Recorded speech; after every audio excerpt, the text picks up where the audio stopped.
Ever had me teach leadership? You know that my heart cringes not just for our world today, but particularly for tomorrow. My passion for raising authentic and visionary leaders is undeniable in all that I do. I remember 2 years ago when I first spoke about the concept of my book, The Leadership Guardian, with one of my mentors. She asked, "What do you want people to feel after reading the book?" My answer was very clear. I want the readers to be sober, become more aware of their awesomeness, and be ignited for 360 degrees transformation in every area of their life. The reviews from the independent readers of the Leadership Guardian has been overwhelming. The Leadership Guardian is truly a transformational movement for those who are tired of mediocrity and are ready to lead a 360-degree transformation in their lives. While I cannot wait for this book to grace your shelves, I most importantly cannot wait for the Leadership Guardian to grace your heart. Let me look forward to it.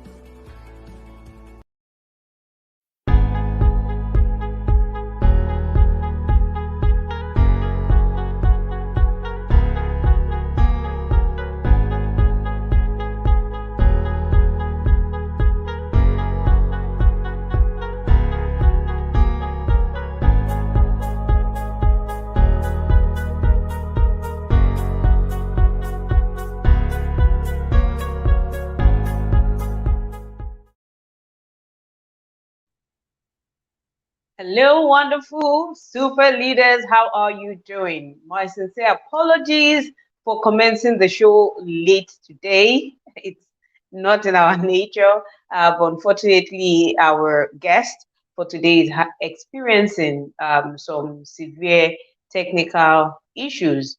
So we're going to hang on a little bit, for her to come, but then we will get the show started. So welcome into Super Leaders.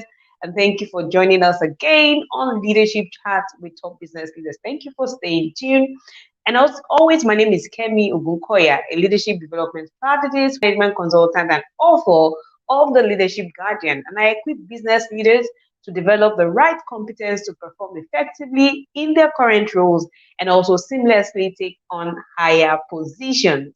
The Leadership Chat with Top Business Leaders is a 12 weeks virtual event which holds every Saturday between 7 p.m. and 7:45 p.m. between the 15th of May and runs through the 31st of July. And the series focuses on elements of the dozen model, a leadership framework that I developed, which consists of 12 key elements for effective and visionary leadership.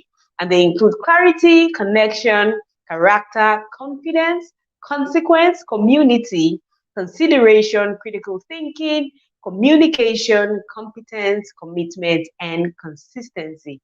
And I bring to you top leaders over the period of 12 weeks to talk about each of these elements and how you can interact with them for your personal and professional growth. And my next guest on the show is Dasha, Kroshkina, and today we shall examine leadership and community, how great leaders leverage community for business acceleration and growth. So what exactly is the kind of communities that business leaders need to grow? And I bet that this would be a transformational one. But while we wait for Dasha to join us, I think we can get started by just going through some of the things that we have done over the last 8 weeks. It's been 8 phenomenal weeks. Wow. And every week it's been really fun, it's been interactive, and then it's been loaded with so much lesson and so much information. So let's, just reflect on what it has been over the last, 8 weeks. What are some of the things that have stood out for you? And if you have any questions that have been pending in the last 8 weeks, this is a great time to ask such questions. So please let your questions in the chat section, and then I'll take it off from there. All right. So, leadership.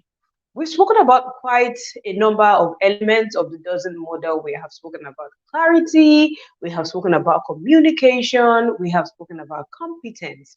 We have spoken about consistency.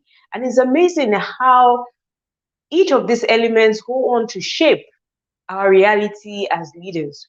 One of the things that we have also been able to establish over the last few weeks is the nature of leadership in itself.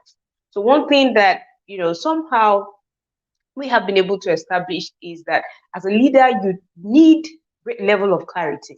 Okay, and we began the show by first demystifying the concept of leadership and helping leaders understand exactly who they need to be to step into their full place of leadership. And by that, we were able to establish the fact that leadership in itself is, not about your position. Leadership is not about, your situation or condition. Rather, it is a choice that you get to make. We also established the fact that leadership in itself is shapeless, and then, it doesn't matter who you are. When you make that choice to wanting to step into your full place of leadership, then that's exactly what you need to be. So it doesn't matter whether you're a man or woman, it doesn't matter what your financial situation or your socio-economic status is. It's more about a choice that you get to make. All right. So like I said, it promises to be a great show. We have Dasha in the house already. So I'm going to introduce her and then we're going to bring her right on board. So let's meet Dasha. So Dasha Kroshkina, Study Free founder and CEO, is a 28-year-old solo entrepreneur that has been officially selected for Forbes 30 under 30 and also recognized by the Global EdTech 800 list of world most innovative EdTech startups and 200 top women CEO and founder leading global EdTech startup. In 2020, Study Free became the winner of the Seed Star Global competition, and it's for, it's under Dasha, that she became the first female winner over the last 7 years of the competition. And following her success, she became a sought after expert among fellows and prospective students on studying abroad with help of scholarship and grants. And Dasha has got such a great and really, really extensive and impressive profile. So without wasting much of our time, we're going to bring Dasha, who is also the founder of Study Free, a platform that allows students to find free or low-cost higher education opportunities from the world's leading universities. So Dasha, it is great to have you here. Thank you for joining in. How are you doing? Hi, Kemi. Hi, I'm really happy to be here today. How are you? Hi. Very fine, thank you, Dasha. It's good to have you on board. Likewise, I'm super excited. Yeah, it's really the best right. in Saturday. All right, awesome. Thank you. All right, Dasha. So, we just read your extensive profile and then we're just going to get right into the conversation, right? So, Dasha, in your experience, what exactly makes a great leader? I think it's a combination and so many different factors, and it's all about how you choose direction, how you make decisions, how you stick with them, how you get people. It's really about the empathy. I don't think I have really like a very short answer, but for me, a leader is someone who can connect people together and inspire them, and to build something really great, and to show the direction to the people. That's something I'm leaning towards. That's amazing, and I love the beauty of what you just said about the fact that it's not just one thing that makes a leader. It's pretty much the combination of so many things. Now, Dasha, you run a great startup and then you have expression in so many countries of the world. And linking that, we will say that you have been able to build a community, of leaders who have access to education, pretty much. What would you say are some of the key ingredients of, building that community of leadership that is sustainable, yet also progressive? Well, I do believe that first of all, you need to have the common foundation of the values. I need to connect people who share the same values and the same vision. And I mean like global values in terms of like how we see the world and how we're going to connect it all together. It's really about being connected by the common mission of like overall leaders from the community, because people don't have to follow just one person. They have to follow, like, and be inspired by the mission of what we're building, what we're doing. And it's really about the creating the safe, like environments of people like really fully expressing themselves, and especially when it comes to really building international community, because like we have so many different cultures, so many different languages, like so many different mentalities, and it's really about how we're going to be embracing like all these differences and learning from each other. So being really open to to everyone and everyone's differences. Yeah, I think that's what makes a great foundation to this, in my experience. Fantastic, and that's really beautiful. Now, I would like to know, which is also from your wealth of experience, that what would you consider to, be the importance of community and leadership, right? Why do leaders have to care about building communities? Why do they need to care about leveraging some of those communities? Well, I do believe that community is in general is really like the future of the world and like of the products and of the businesses, because it's really about connecting people and really, like allowing people to support each other. Like, I don't know, like all these global trends with, like, I don't know, even like creators economy. But when you talk about the leaders, like being in the role of leader, sometimes it's very lonely, like role.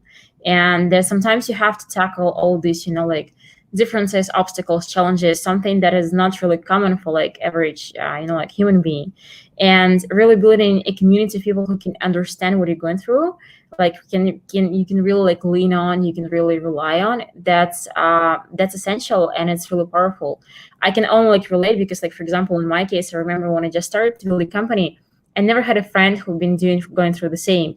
And like even when people could understand, like could say like, hey, I do understand you, well, it's not, I mean, like if you're not like in a leadership position, you're building a company, I mean, I'm sorry, but you can't. And then like eventually, like right now when I live in San Francisco, I live in a community house, and I'm surrounded by like people who have like startups, like their own businesses, and it's totally a different story.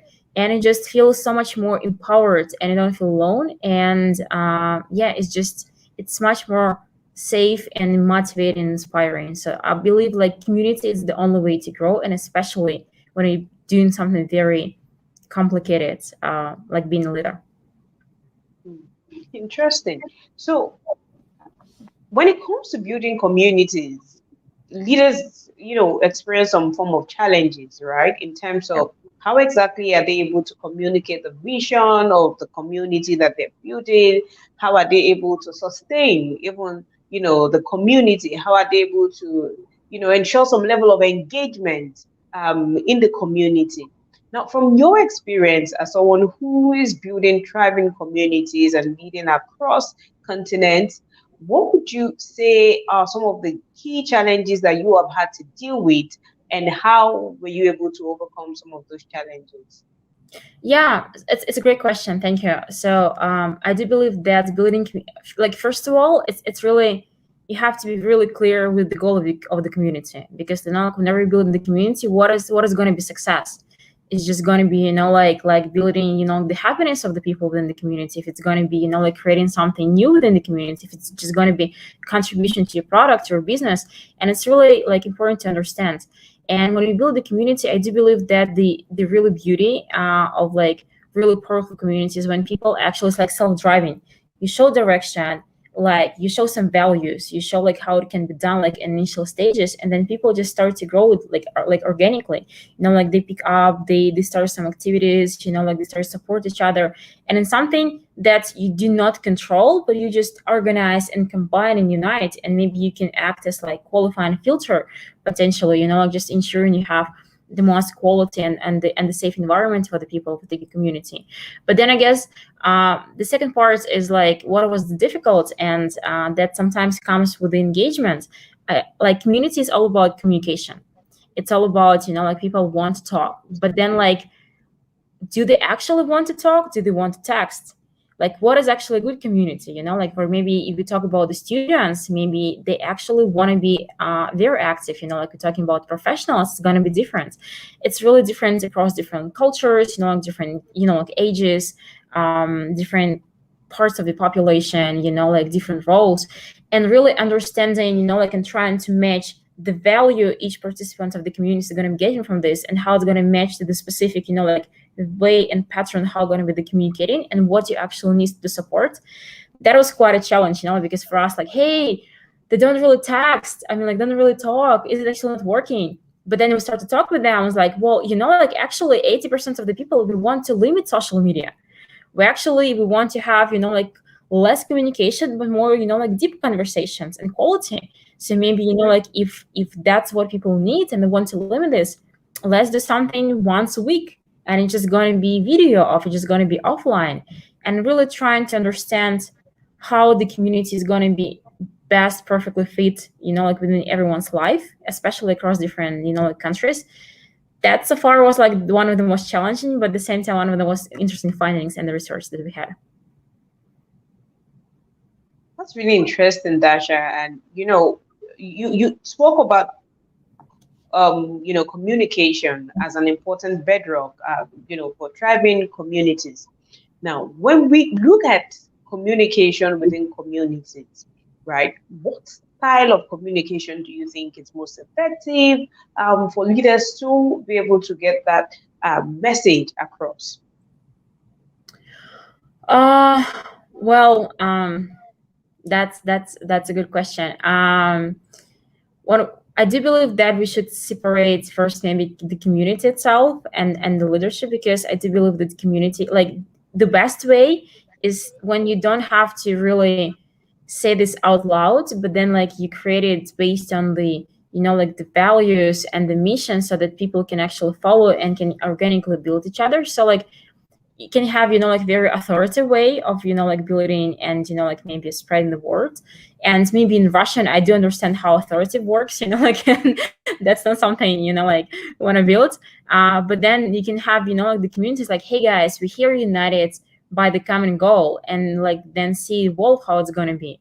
I do believe that it makes sense at the beginning, like, just to understand, like, the like basic guidelines of, like, how actually, like, perspective space and so on. But most importantly is, like, for me initially was, what is the profile of the person who's going to be, like, being part of this, being going to get the value and going to be, like, spreading the word. Because when you really understand who is it for, the initial, because community is a product, in my view, then you actually understand what kind of, like, people are going to be united, how they're going to be communicating, and what you actually need to build for this. So the answer might gonna be really vague, but, like, it's so different, like, for example, like, we have a community in India, and it's a little different, like people with the, like, Indian mentality, they don't like to talk in the public spaces, like, it's not safe for them, like, they have, like, this, like, Asian not losing public face mentality, and, like, for example, like, doing the one-on-one communication, and for them it's really important to show, like, hey, like, it's okay, like, to ask a common question. Don't be afraid to be, to look stupid or something. For them, it's really important to introduce from our side each member of the community. That's something we have, like, realized. When we talk about, I don't know, like, European, it's completely different. Like, you just base something on the emotions. Like, hey, we just started, like, a pattern. Hey guys, let's just share with each other, like, something like the mood of the day. Or, like, let's motivate each other with, like, daily pictures, and it's something like it's much more emotion driven rather than, like, getting some value, like, public face. So it's very different across all of them. But yeah, it all comes from, like, what is it in the community for the people who are, like, part of this. Yeah, hope it's not just too broad answer. No, absolutely not. So, I think the conversation is getting us somewhere. And I love the fact that you spoke about, the place of emotions, and a lot of the things you said really focus on the characteristics of the leader in question. So which now brings me to the next question about who exactly does this leader have to be, right? We have spoken about the fact that there needs to be a great level of clarity. There has to be a level of competence. There has to be, the ability for such a leader to be empathetic and then connect with people, to be able to relate with people from the place of emotions, to be able to communicate effectively. And all of these are elements on the dozen model for effective leadership, which is a model that, I developed as a framework for effective leadership. Now, who exactly does this leader have to be? What could you say, if you could summarize in, like, 5 main characteristics what will this leader who is able to push the agenda of their community forward, who do they have to be? Well, I do believe the first one is really being very open. And when I mean like open, is just not being just open-minded, but really being open to the feedbacks, to the thoughts, to like changing, like to like everything that comes in, and like being open to the changes and challenges, and like for like anything that comes in. And that is especially important because the community is usually like the great source of like, like different feedbacks and insights and all of this. Second one, it's someone who, like it's not about telling what to do. It's really about like, hey, showing like that's what you're capable of, and that's what can enable you to be. It's really about, like, like inspiring people, and like showing them great potential of what they can become, and then like, like ensuring them with the resources, because I guess that's the difference between just the manager and the leader itself. I do believe that it takes courage, like because often, like it's really about making unpleasant, maybe tough decisions. It's really about, like solving something, like not everyone will be willing to do. And that really takes courage, like it really takes courage, responsibility, and all of this. And I do believe that, like, I don't know, maybe just my personal, but I do believe it's really important to being able to have this vision and distinguish, like what is it behind all this white noise, like all these daily things, and what is like the great picture, like helping people to, like helicopter view, and just to remind them like in each step of the way, what is the direction. So I would say like that's something I personally pay attention to, and that's something I want to embrace in, like personally in myself, like as well in this role. But yeah, I would maybe it was actually 4 at the end, not 5, but yeah, I would maybe just come down to this. Really, really amazing, Dasha, and thank you for sharing, sort of valid points. I love what you spoke about feedback. So I was reading an article earlier this week, and it's an article that I found on, the Harvard Business Review, and it spoke about the fact that ego is an enemy for leadership, right? Yeah. Ego is an enemy for leadership. And you find that a lot of leaders, even though they have great level of clarity and then they have great intent and they're genuinely interested in building thriving communities, a lot of leaders get to that point where they, deal with what we call the hubris syndrome. And the hubris syndrome is sort of, power intoxication, right? Yeah. Where they get so into the power, they get used to being so successful, and then they get to that point where they start to plateau. Yeah. And one of the things that happens is that they're not willing to take feedback from people, or they become so full of themselves, or they start separating themselves from the community that they are building. Now, what exactly do leaders have to do? And this because you mentioned about the place of feedback. There's no way you want to be in that place where you can take feedback when you're so full of ego, right? So what exactly do leaders who run communities, and by communities, of course, it varies. Communities can be organizations, can be NGOs, it can come up in any form.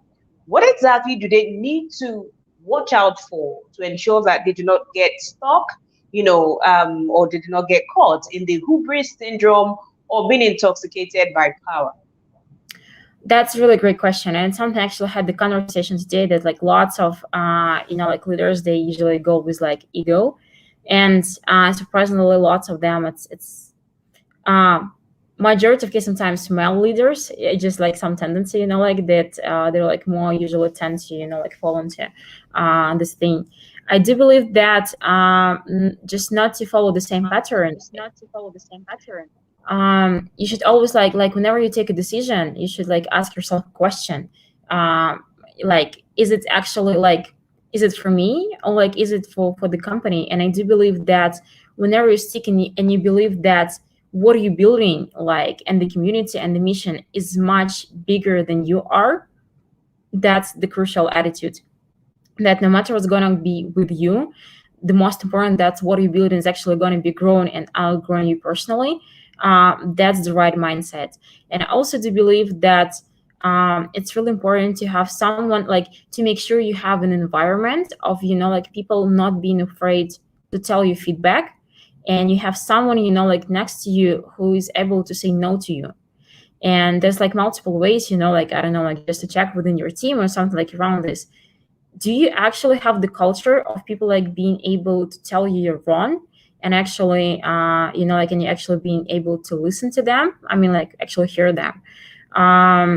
I'm not sure how it's possible to do the double check, like the sanity check, because I think sometimes when people fall into the space, like, they try to convince themselves that, like, no, it's not, like, it's not about me, it's about the company. But to have someone, like, next to you, someone trusted, someone has, like, the gut and, like, the power to say, like, hey, like, to balance you out, and say, like, hey, you're wrong right now, and you're able to listen to them. That's important. And it can be like different, it can be partner, it can be advisors, it can be mentors, but you should to have, like, the sanity board that is, like, from the very beginning is entitled to say you whatever they want, no matter what you feel. So which means there always has to be some level of accountability, system in place. So what happens when, because leaders could get to that point really where they even are the ones who kick out the accountability system that they have put in place, right? And it's interesting how much this costs the system, the structure, and the community that they have built. So let's come personal on this, Dasha. How are some of the ways that you have been able to get off this hubris?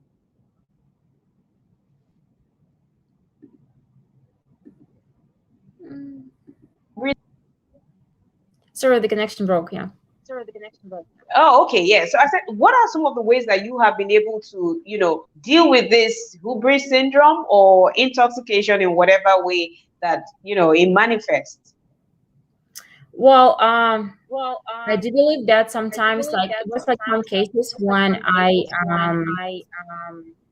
how to say, I felt like people didn't really feel confident enough to say, like, no to me, and it wasn't really much about, like, it was something about, like, the decisions I was making. Like, I could take, like, very risky decisions, and then, like, coming back, like, hey, someone had to actually stop me at this point of time.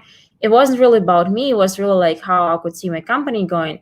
But at that time, like, when I saw the consequences, it was like quite, I guess, like, clear for me that, hey, that was my mistake. But, like, at least in my case, I do want to believe that I don't have that much of the ego of the question, but, like, I had the, like, this gut to admit that it was my fault and I need to work on this. And then I just realized, okay, like, hey, that's not working. And I came to, like, my advisors and my team was like, hey guys, looking back, what do you think? Like, was it right? I was like, no, you're right. I mean, like, we had some concerns. I was like, why didn't you tell me something? Why didn't you feel, like, confident enough to I don't know, like, to balance me out? And then we just talk, like, it's sometimes, I don't know, like, it's about, like, how I make decisions. It's about, like having veto rights, like for example, like right now someone in my team, like, wearing the questions on their space, we can put a veto on something, which means we have 2 weeks to come up with a different solution. It's non-negotiable. So I have to take extra 2 weeks to think, and then I'm going to find a compromise. But again, that's me. I'm very like a person. I want to have a system in place, something that's gonna sometimes will protect what I built even from you, even though I always think I'm acting, from the best interest. But no one is perfect, not even like for sure. Absolutely, absolutely, absolutely. And I love how you wrap it up around systems, accountability, and then telling us that we're not all perfect. So which means that as leaders we'll all make mistakes. However, there's something I see a lot where constituents, employees and team members sometimes look at the leader with this eye of perfection, and they have certain level of expectation around, what they expect the leader to be like, or what they expect them to do at every point in time, leaving no rooms for mistakes. Now, how exactly should a leader deal with such level of expectation, to ensure that there's that level of balance? Yes, there's great level of vulnerability, but at the same time, there's the leader has not been projected to the level of being a semi-god, somehow that they start to look at them as being infallible. That's really great question. How I see this, I do personally believe that everyone trusts much more a real person that makes mistakes and that is vulnerable and is open, like to share this to like rather than just like trusting someone as like semi. There's like type of leaders, like who just like I'm like flawless, like I'm maintaining the perfect picture in all of this. I will be honest, I'm not this type, because I do believe that like the vulnerability and the openness creates much more trust. In the same way you kind of like build a relationship within the like team, when people actually support each other just because they believe they can handle this, not just because they believe someone is actually perfect. How like in my case I was doing, just in some point of time I just started to be really open, like about some things, like, hey guys, I can't be tired. Hey guys, like I don't know how to do here, like, and this can be a mistake, but I'm gonna take responsibility, but I might be wrong. Like, and it's really about building the culture about embracing mistakes, because what I believe in, like the mistakes actually like that's the mistakes that we're doing is actually it's a great learning curve. And it's something I also trying to like to embrace within my team, like, hey, like if you're wrong, that doesn't mean you're bad. It means like you're doing like some crazy stuff, you're innovating fast enough and so on. And the same comes from me. And I'm always trying to show that I'm a real human just next to you guys.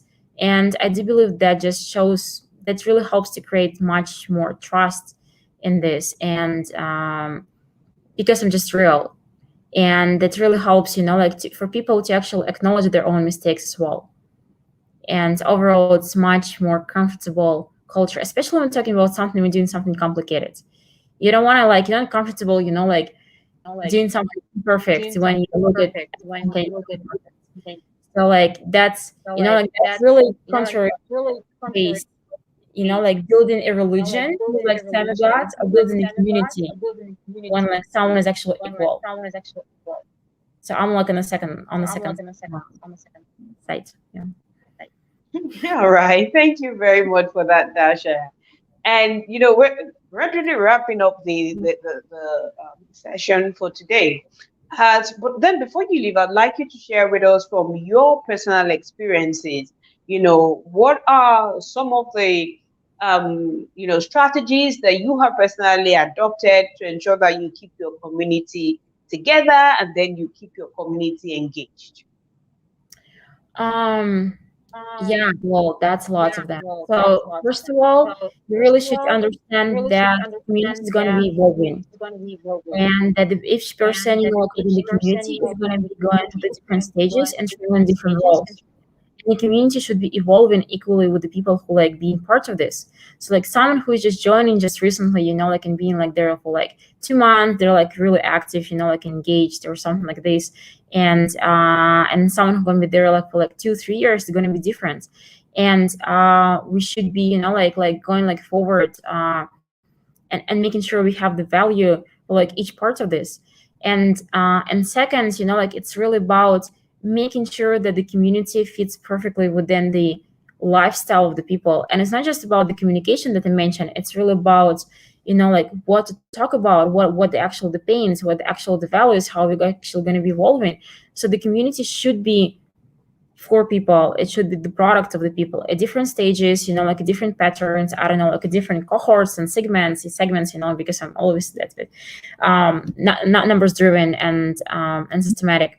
But community is always a product, in my ways, a product that really helps you to achieve the ultimate goal. It's either can be product of like NGO, product of like government, I don't know, like product of the leaders, product of the business, but it should be driving and solving the major, I guess, like problems and the values, and should be valuable for each part of the each member of the community. Absolutely phenomenal. Thank you very much, Dasha, for sharing with us so passionately and then from your words of experience. So before we let you go, Dasha, where can we find you online? Because I know some of the viewers may have questions for you, or then they would want to know more about what you do at Study Free. So where can we find you online? Yeah, we have a website, studyfree.com. That's the website of the company. I'm always available on LinkedIn. You can find me by my name. I'm almost responsive to like anyone, always willing and open to connect and share, you know, some learnings and mistakes that I made along the way. So anywhere online, whatever's like the most comfortable for you. Okay, all right, guys. All right. So there's a lot of thank you, Dasha. Thank you, Dasha. You know, you have shared great and amazing tips with us. Thank you very much for spending time with us. You know, and for everyone who has joined in, thank you. Like I always say, that insights without actions will always be useless. So you want to run with these insights and ideas, and then start making better choices and better decisions as a leader. All right, so we're going to wrap up the show this week, and then till we come your way again next week, keep leading, keep inspiring, and keep being awesome. So remember, insights without actions will always be useless. Take care till we see you next